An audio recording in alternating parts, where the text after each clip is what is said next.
We welcome you in to the Small Ball Podcast alongside Trevor Mikulan, our great producer Andy behind the scenes. I'm Scott Ayers. We're doing another podcast here in Phoenix, Arizona.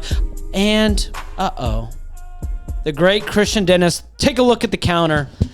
Another missed episode for Christian, leading the league in missed podcast episodes with 10. He's up to 10. I'm at 8. Scott, you're at 3. The scoreboard is it's in our favor right now. It is. Scoreboard.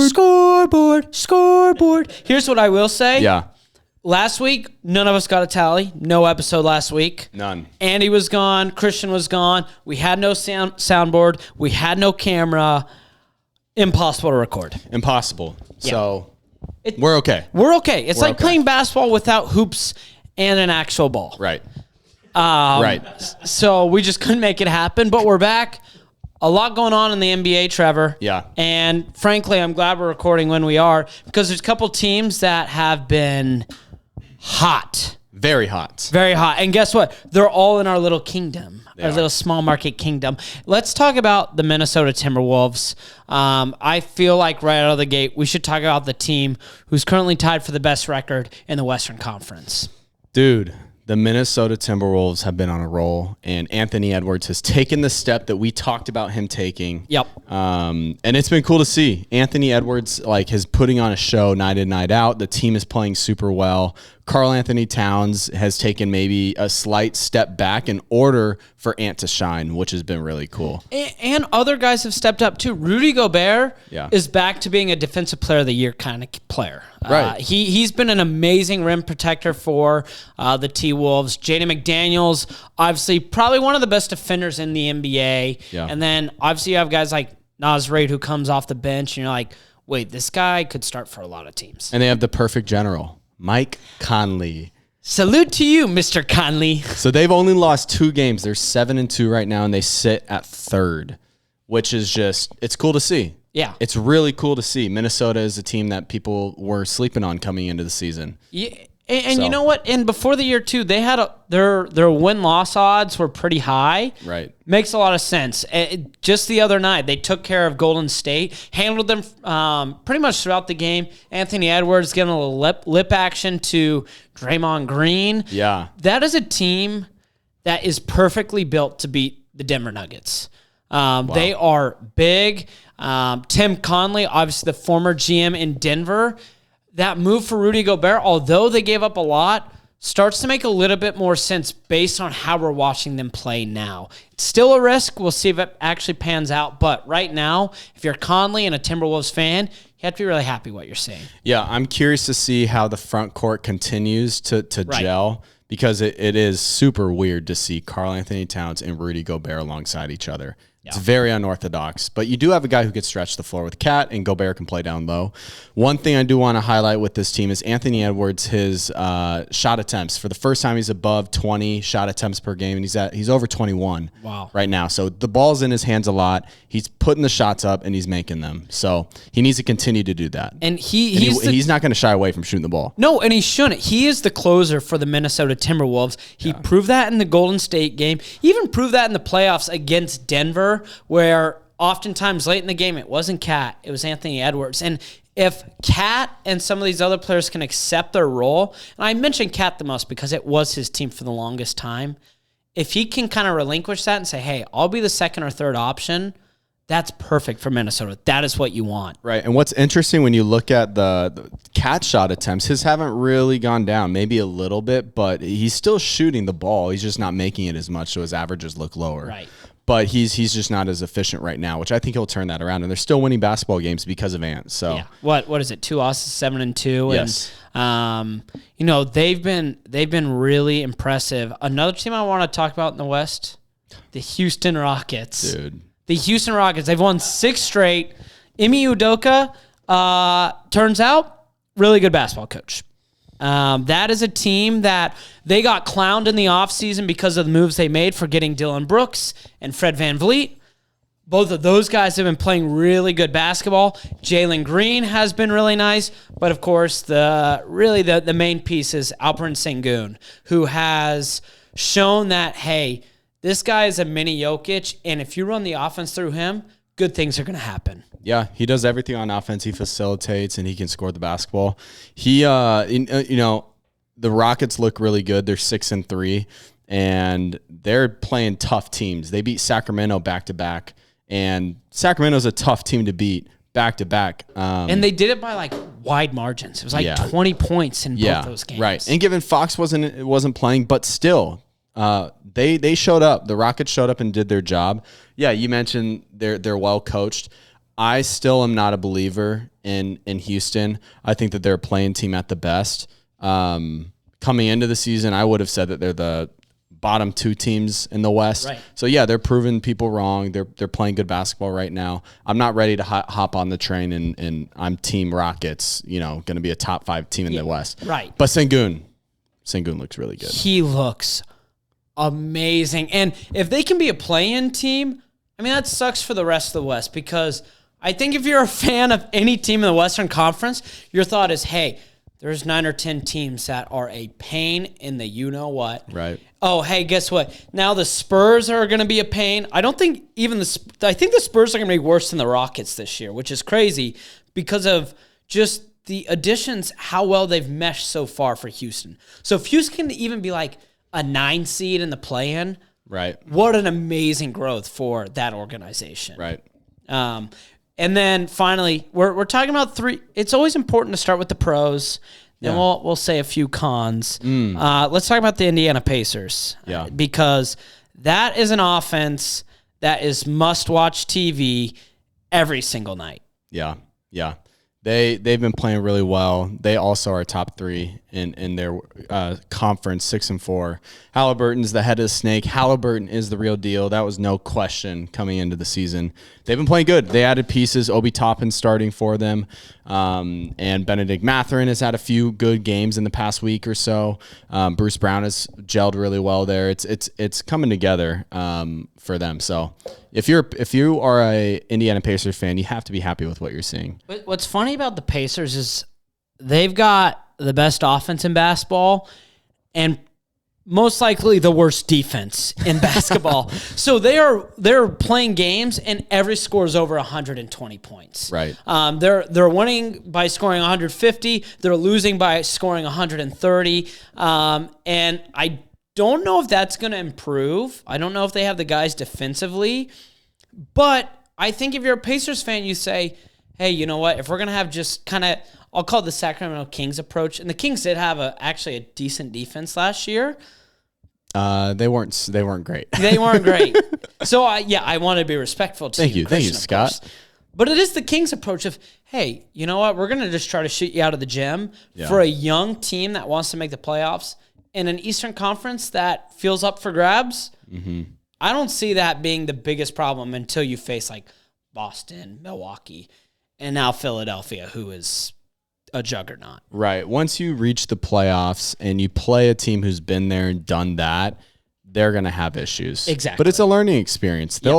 I'm not if you're a fan, you're not really expecting a deep playoff run. You're just hoping to get there. Yeah. You're just hoping to get there. And if the Pacers are in good form to do that right now under Coach Rick Carlisle. Rick Carlisle, he got an extension. Coach Mike Malone just got an extension today. Congratulations, Coach Malone. Richest coach in the NBA. Richest coach in the NBA. I think I saw something that said that. Well, he went from the lowest contract to they didn't say the total, so right now they're just telling us it's one of the biggest contracts for an NBA coach. Hello.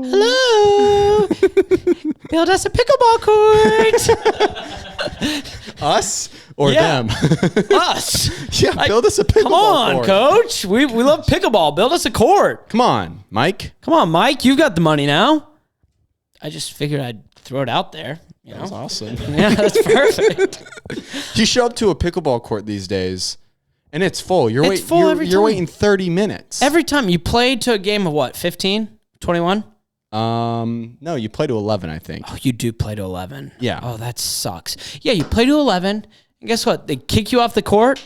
Now you're waiting another 30 minutes. It's not even like, we're going to play a series, like best 2 or 3. No, you get one game. That could take 5-10 minutes. And now you got to rest. Right. For 30 minutes. 30 minutes. Yeah. I love the system of pickup basketball where it's like, if you're winning, your 5 is winning, you're staying on. Stay on the court. And it's fair. King of the Hill. Pickleball it's you go with your group, which is awesome. Yeah, it's your buddies. But then you get kicked off even if you win. Even if you win. So pickleball, you got to figure that out. Talk about killing a growing sport. Yeah. If you have a hot hand, you stay in the game. That's what I'm saying, dude. They don't do that for pickleball. No. Who would be really good at pickleball from the NBA? Yeah. Mikal Bridges. I feel like that's nice, Andy. Kawhi Leonard would be really good. Would be awesome. Yeah. Yes. Yeah. I wish Andy had a microphone. He just goes, no paddle, just a hand. Yeah, he would just claw. He would literally just use his claw. Yeah. Kawhi, Mikal Bridges, Robert Covington. I guess. Yeah, I don't know. I feel like he could be kind of nasty. He could be kind of nasty. Yeah, he's nice and long. I guess. Yeah. I guess we can say that. Yeah. Halliburton would be good. Hallie would be nice. Yeah. Anyways. Vlatko Čančar would be really nice. Totally. Who's that guy you guys just got, the rookie for the Kings? Sasha Vezenkov? Yeah, he's probably really good. No, I feel like, who would be good up front? What's it called when you're just bopping it from the front? Yeah. What do they call it? Do you know? Let's just call it bopping. When you're bopping it in the front, right in the front of the kitchen, you're just bop, bop, bop. Ah, nice. Way to know it's a kitchen, though. It's called the kitchen. It's kitchen. Davion Mitchell. He's too quick. Twitch fiber. You say, hey, it's an off night. Yeah. You wouldn't be able to get the ball past him. No. Gosh. Anyways. No, that'd be electric. Kawhi Leonard. Should we talk Clippers? Great transition, Clippers. We hate to do this. This is kind of an emotional moment for us. Yeah. For those who have been following small ball, we deemed the LA Clippers a small market team. Can I explain why real quick? Yeah. We deemed them a small market team because they live in the shadow of their big brother, the Los Angeles Lakers. They're in the same city. No one cares about the Clippers, right? Nobody. Especially after Lob City days. Yeah. Lob City, we kind of cared. So we kind of did. But since then, no. So we felt like they were worthy of being talked about on our show. Yeah. Until recently. No, those, like you said, Trevor, until recently. After the LA Clippers acquired James Harden and proceeded to lose the next 4 games in just hideous, disgusting fashion, we have deemed the LA Clippers no longer worthy of being a small market team. Yeah. Yeah. And in turn, they get our big market bozo award. Congrats. The LA Clippers, the biggest of bozos. They bring in James Harden, who at this point in his career might be like just the biggest locker room cancer. Is it fair to say that? For a superstar, everything he has touched has died. Yep. The Clippers start to click. I almost said the Clippers start to clip. And do you know what happens when James Harden shows up? Can't even break 100 points. And maybe all 4 of the games that they lost. They stink. They've been bad. I mean, do they know in the game of basketball, there is just one basketball on the floor? Yeah, dude. I'm with you, Scott. I'm with you. The move to get Harden is super, perplexing. You like that? Oh, my gosh. It's perplexing. They have Russ as well. Yeah. So it's just, you don't need another star.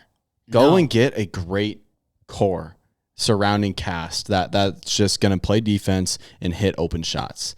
That's what you need. Because you don't need another creator. No. And they go and add the highest usage player, in the ever. Yeah. And James Harden. And it's okay, we're going to see what happens here. So. And they were playing good basketball before they brought him in. Yeah.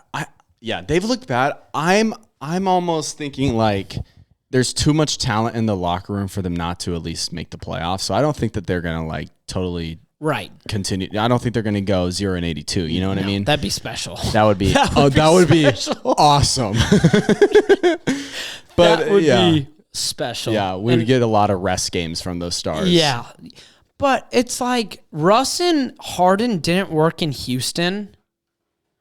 why would you make a move for two guys that you know didn't work before? Right. Did you see that monologue that the the T-Wolves guy. It was a T-Wolves guy. Yeah. Oh, it was. He's like the play-by-play guy, or maybe just the post-game show host. Yeah. And he went on this like minute to 2 minute long rant. If you look up James Harden rant on TikTok or whatever you're on, and it's worth a watch because he just goes in on James Harden on his timeline of his career and everywhere he's been, the decisions that James Harden has made, and he has himself.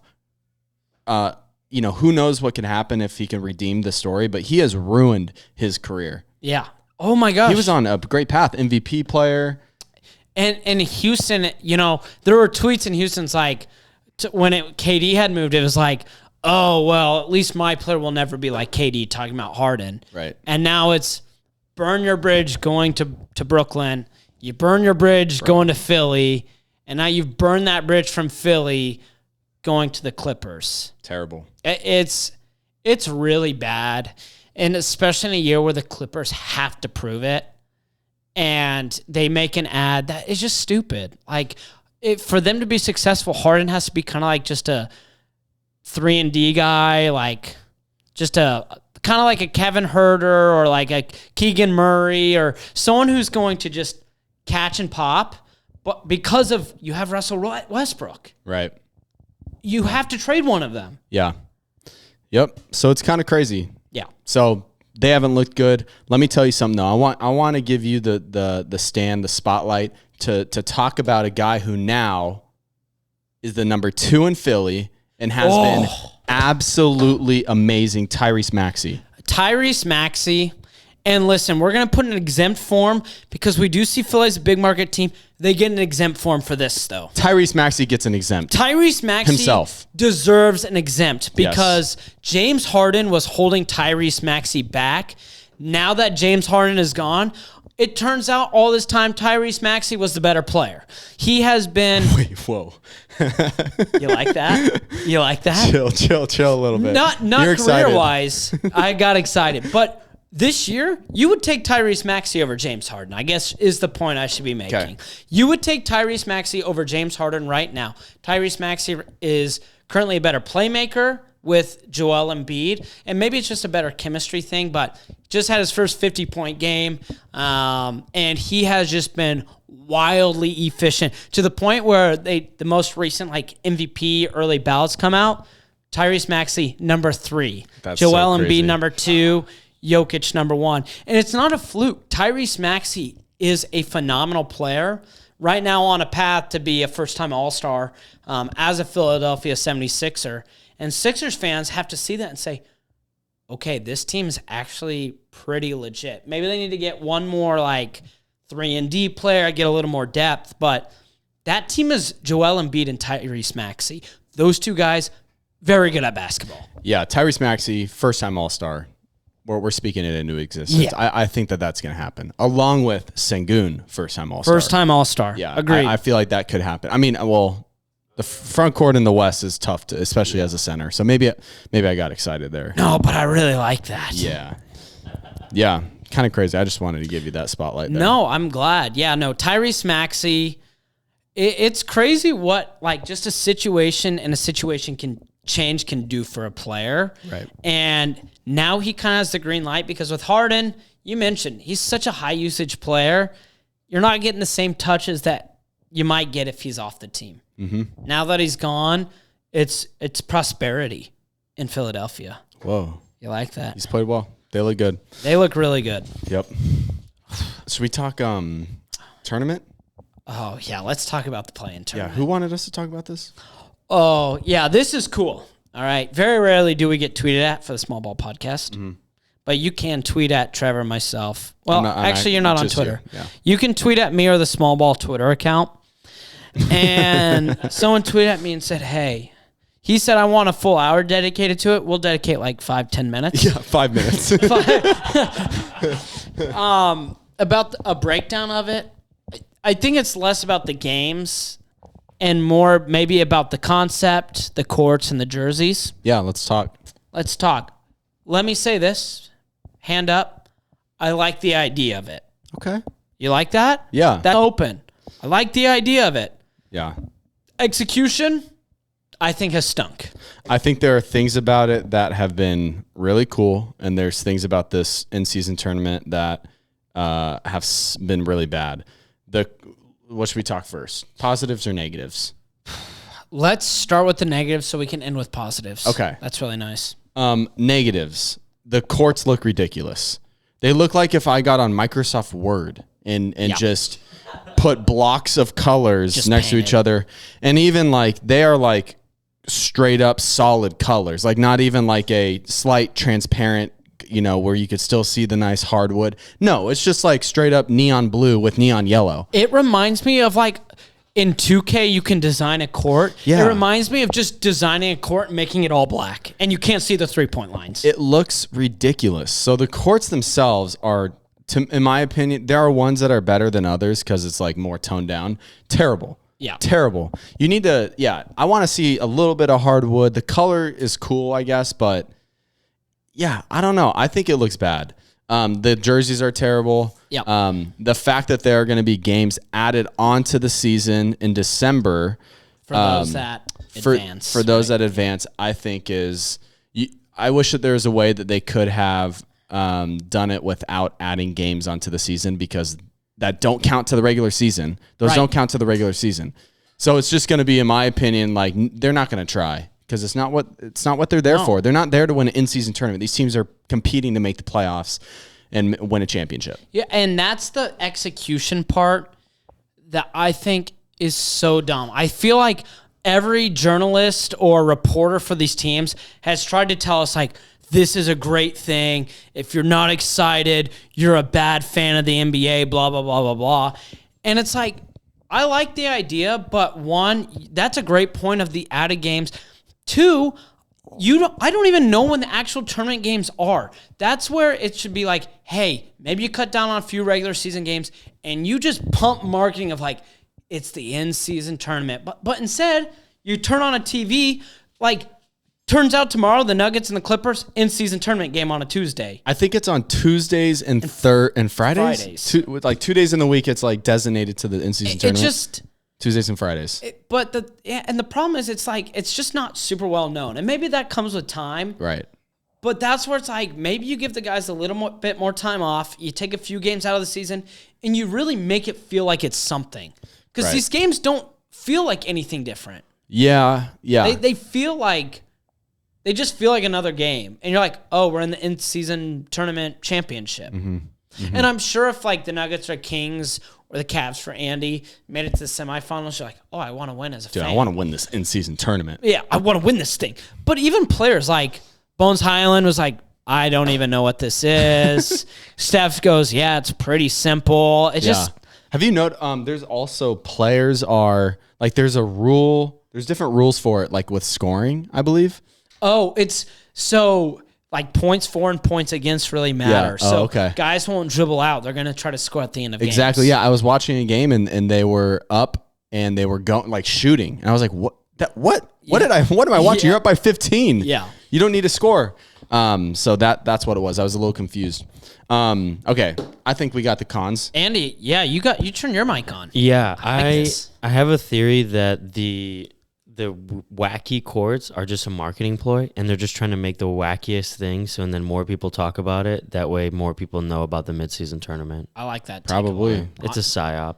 It is a sign.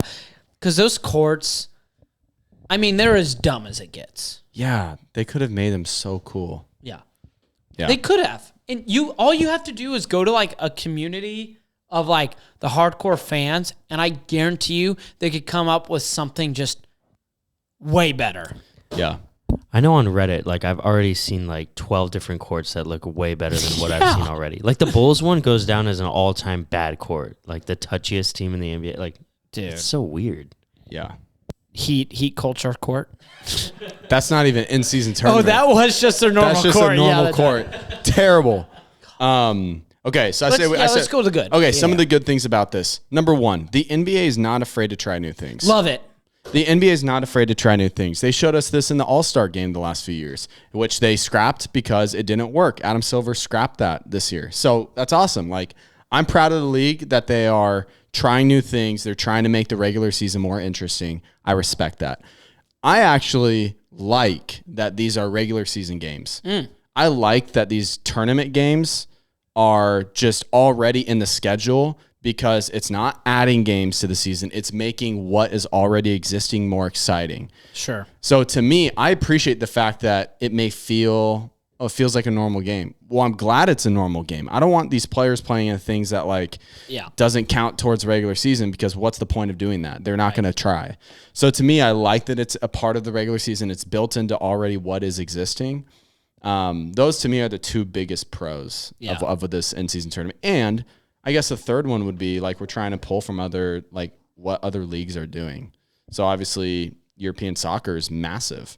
And the format of the pools is pretty cool. So the one thing I think that's a fair point on they are regular season games. My biggest thing is I would just rather cut down 10 games from the regular season, make it a 72 game season, and then that way for a team that goes the distance, they play 7 extra games. And I understand some people are like, well, I love the 82 game season, but I don't know. I do love that the NBA tries different things. Though. Yeah, you have to credit that. Even with the plan, that's new. They tried it, and it's worked so far. And the players all get to wear their different shoes because the NFL, you get fined if you wear your own shoes. Right. So the NBA does provide a lot of creativity. Definitely has some issues. This is non-playing related, but we have a reffing issue, Trevor. Oh yeah. We have a crisis on our hands. Crisis. It's a crisis. I need to stop seeing players get teed up for getting excited after a big dunk. Yeah, what am I watching? The NFL? Yes. Why am I watching Anthony Edwards dunk on Draymond's forehead, gives a little flex and scream, and he gets teed up. Yeah. And then here's what's even worse. The NBA will take that clip and they'll still tweet it out everywhere. Oh, Anthony Edwards with the big slam. Well, guess what? We don't even get the emotion because your ding-dong of a referee just teed him up. That's a good point. And then our coach, Jenkins, what's his first name from Memphis? I don't know. Okay. Continue. Coach Jenkins from Memphis goes on a tirade of just a poorly officiated game because there's no accountability. And guess what? He gets fined $25,000. Yeah. We have a crisis. That's an Adam Silver thing.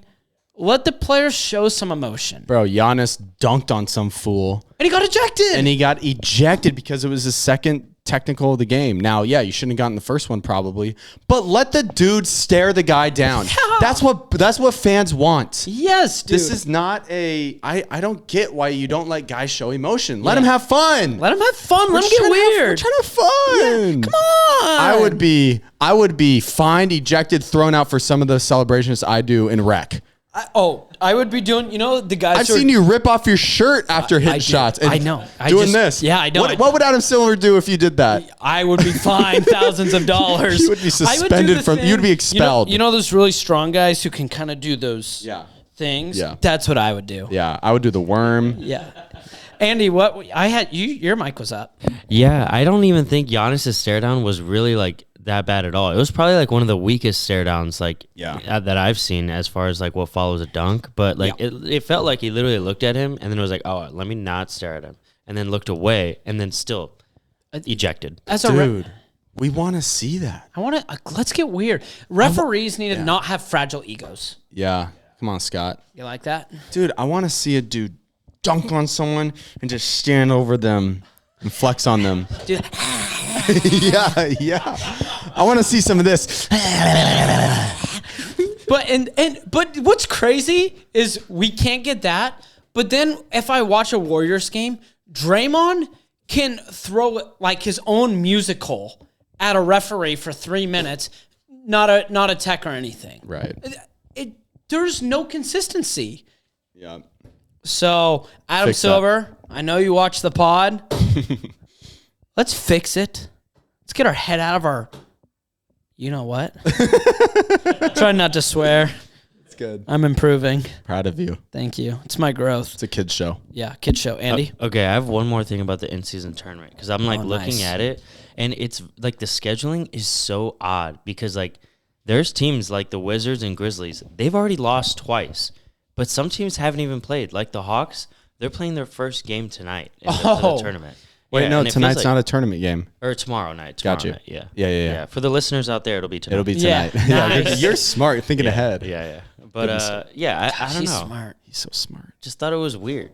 Gosh, he's so smart. Andy's so smart. Andy, this is why you're on the pod, because you bring up a point like that. Why aren't they should all just, I guess it'd be hard to coordinate some of that, but just have them all play on the same night. Like, let's make it a big, exciting thing. Not like, oh, we got a couple in-season tournament games on Tuesday. Okay, let's have them all play on Tuesday. Yeah, Tuesday and Fridays are already like a 9 slate game. Like, it's not going to make a difference if you add one or two more. No. Like, Come on. Come on, Adam. Anything else, Trev? Yeah, we got one more thing. Yep. All right, Scott. Show's getting a little long, so. Yeah, no, let's wrap it up. I don't want to upset anyone. All right, Scott. This is a question for you. Okay, talk to me. Are you buying or selling these crazy, spicy, hot NBA takes? All right, I'm going to lock in here. I'll be ready.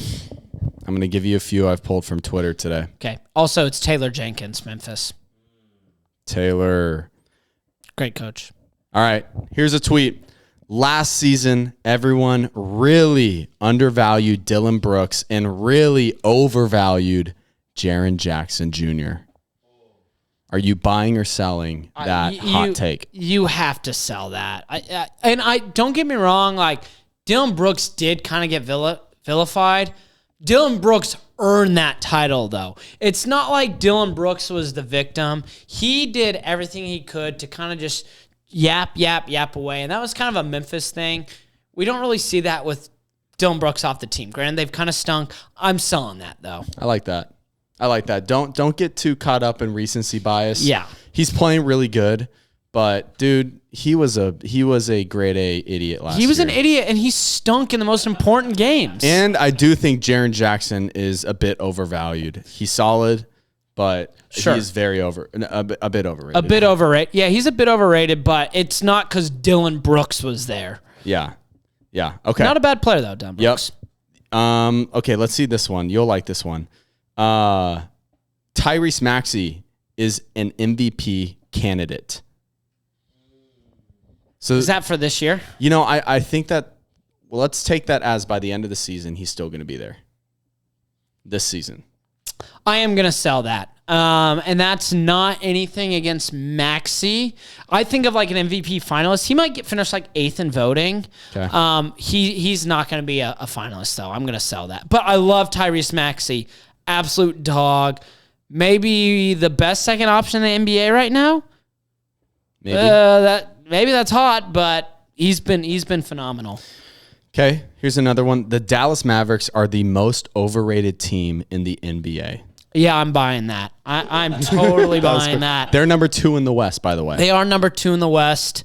And Kyrie, Luka, insane talents. I can't buy that roster. I think there's too many good rosters in the West that they're just going to fall out of grace at some point in the season. You'll love this one. Derek White could be a number 2 on a title team. I'm selling that. Derek White, another guy who receding hairline, who's now bald. Really good player. And you love him. I love Derek White. Like, that can't be stated enough. I'm a Derek White guy. You are. To be a number 2 option, like, look at the past few title teams. It was Jamal Murray. It was Klay Thompson or Andrew Wiggins. Or Chris Middleton. Derek White's not on that level. Okay. Last one. Okay. Anthony Edwards will be in MVP talks if the Wolves are a top team in the West. Yeah, I am buying that. He will be in MVP talks if they finish 7th in the West. Wow. He is a certified all-star. He's a certified dog. And he's going to be a certified MVP candidate probably for the next decade. Wow. Wow, Scott. Spicy. That's why people listen to the show. That's why they love this show. Hot take airs. He's back. I don't want that. Wow, Trev, good show. Our house dog is staring just right into our soul. I wish we had a camera for it because people are like, what are you talking about? This, Howie. Come here, Howie. Howie, hop it. Come here. Howie, hop. Howie, hop. Trevor's getting the dog. This is good for the end of the show. If you have been willing to stick it out, this is the content you get. You get Howie time. And Howie, he's coming on screen. Oh my gosh. Howie, that's a good boy. Cover him up. This is a PG show. All right. Howie, you got any thoughts? Good boy, Howie. Good Did you boy. hear anything from that? No. No. Howie, you're a good boy. Well, for our friendly dog, Howie, Trevor Micklin, and producer Andy, I'm Scott Ayers. We say so long for now, and we will see you next week.